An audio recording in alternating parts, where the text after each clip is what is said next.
សម្ដេចធិបតីហ៊ុនម៉ាណែតប្រាប់ Reuters ថាថៃនៅបន្តកាន់កាប់ទឹកដីកម្ពុជាទោះមានបទឈប់បាញ់ខណៈកម្ពុជាដាក់ក្តីរំពឹងលើក្រុមប្រឹក្សាសន្តិភាពរបស់អាមេរិកទោះបីជាមានកិច្ចព្រមព្រៀងបទឈប់បាញ់កាលពីចុងឆ្នាំ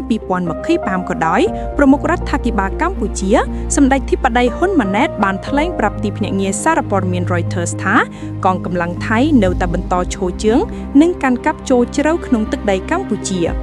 ការលើកឡើងនេះធ្វើឡើងក្នុងបទសម្ភាសន៍នៅរដ្ឋធានី Washington សហរដ្ឋអាមេរិកខណៈសម្ដេចកំពុងចូលរួមកិច្ចប្រជុំក្រុមប្រឹក្សាសន្តិភាពក្នុងបទសម្ភាសន៍ផ្ដាច់មុខជាមួយ Reuters កាលពីថ្ងៃទី16ខែកុម្ភៈឆ្នាំ2026សម្ដេចធិបតីហ៊ុនម៉ាណែតបានបញ្ជាក់ថាស្ថានភាពនៅតាមព្រំដែនកម្ពុជាថៃនៅតែមានភាពផុយស្រាយសម្ដេចធិបតីបានសង្កត់ធ្ងន់ថាយោធាថៃបានដាក់កុងតេន័រនិងពង្រាយលួចបន្លានៅក្នុងតំបន់ដែលថៃធ្លាប់ទទួលស្គាល់ថាជាអធិបតេយ្យភាពរបស់កម្ពុជាដែលទង្វើនេះបានរារាំងប្រជាជនកម្ពុជាភាគសឹករាប់ម៉ឺននាក់មិនឲ្យវិលត្រឡប់ទៅលំនៅឋានវិញបាន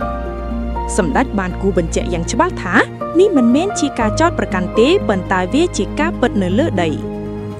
ពាក់ព័ន្ធនឹងដំណោះស្រាយប្រមុខរដ្ឋាភិបាលកម្ពុជាបានបង្ហាញក្តីរំពឹងខ្ពស់ទៅលើស្ថាប័នក្រុមប្រឹក្សាសន្តិភាព Board of Peace របស់ប្រធានាធិបតីអាមេរិកលោក Donald Trump ក្នុងការជួយបន្ធូរបន្ថយស្ថានភាពតានតឹងនេះទន្ទឹមនឹងនេះសម្ដេចក៏បានជំរុញឲ្យភាគីថៃយល់ព្រមប្រើប្រាស់យន្តការបច្ចេកទេសគណៈកម្មការព្រំដែនចម្រុះ JBC ដើម្បីវាស់វែងព្រំដែននៅតំបន់ក្តៅឲ្យបានឆាប់តាមដែលអាចធ្វើទៅបានដោយឡែកឆ្លើយតបនឹងបញ្ហានេះភាគីថៃធ្លាប់បានអះអាងថាការឈរជើងរបស់កងទ័ពខ្លួនមិនមែនជាការកាន់កាប់ទឹកដីនោះទេតែជាវិធានការកាត់បន្ថយភាពតានតឹង